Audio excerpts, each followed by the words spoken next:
Not ready yet, wait.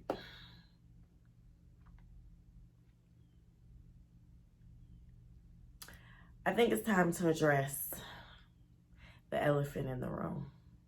Like, yeah, it's time to address the elephant in the room. This pandemic has been the most stressful, the most, I don't even think I can find the words to try to sum up everything that I have felt, but it has been a journey, to say the least.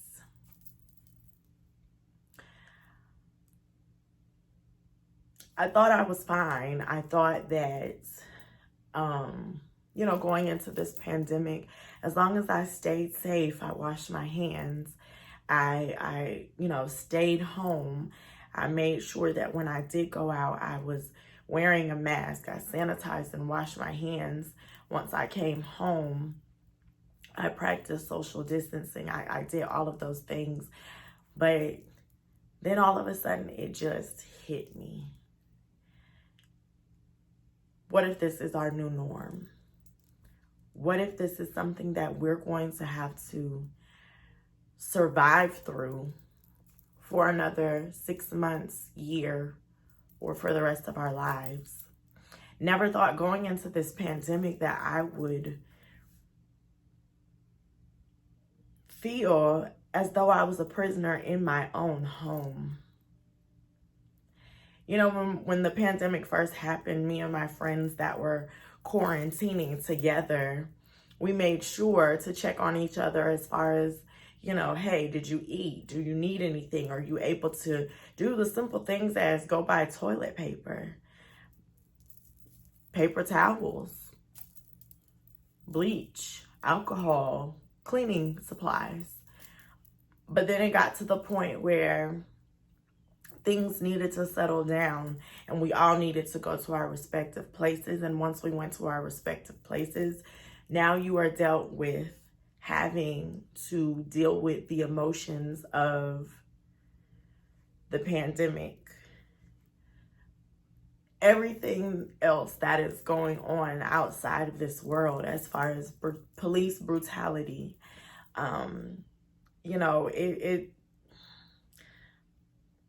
for the past 2 days, I have literally woken up or been waking out of my sleep crying in tears because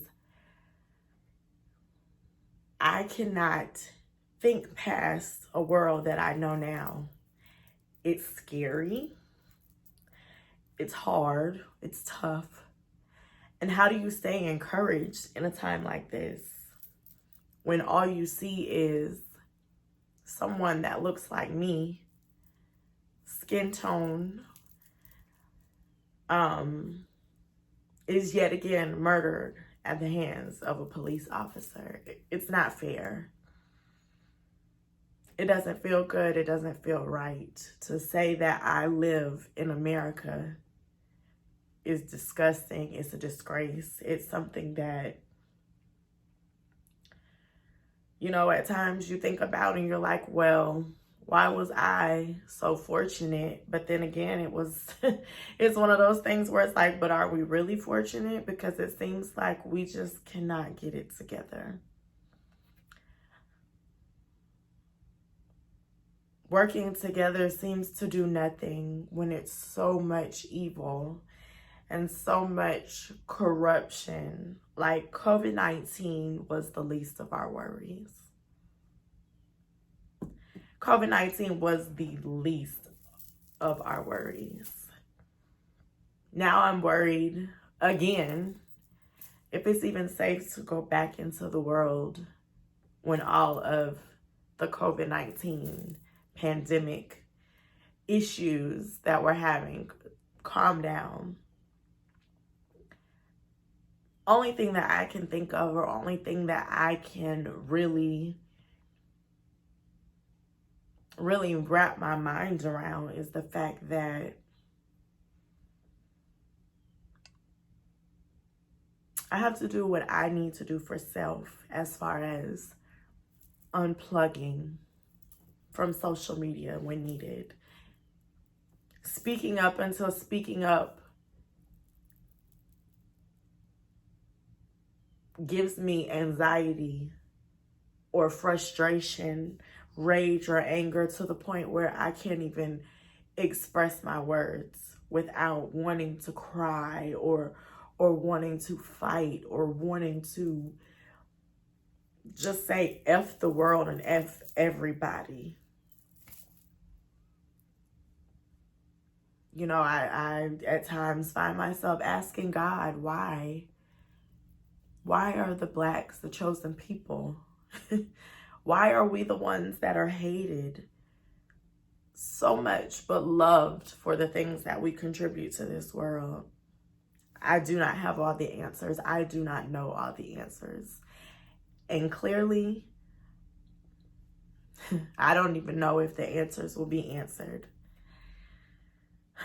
So in the midst of this pandemic, in the midst of everything that's going on, the only thing I know to do is try to stay safe by all means and by any means. You know, I do not want to live in fear. I am not going to live in fear. But I will make sure that I have the conversations that are needed to have with my Black and white, Latino, Asian, whatever race or demographic, beliefs or religion. I will have the conversation to educate those who feel that this is not an issue or feel that it's something that they will never have to live. I am proud to be Black in America. I am proud to know all the things that we have overcome and all the things that we have achieved and have yet to achieve.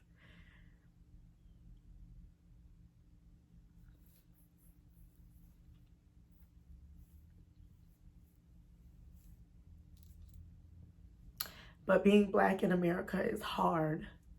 It's tough. Waking up every day, seeing a Black man murdered. I don't want to relive this in history over and over again. We have to have change. We have to find a way to come together and strategize to try to do better. As Black people, we are hurting. As a community, we are hurting. We don't know what to do. The new norm should not be that another one of our brothers or sisters is going to die by gun or by hand, by racism, or by the fact that they are just Black in America. I'm tired. I'm fed up. I'm angry. I am enraged.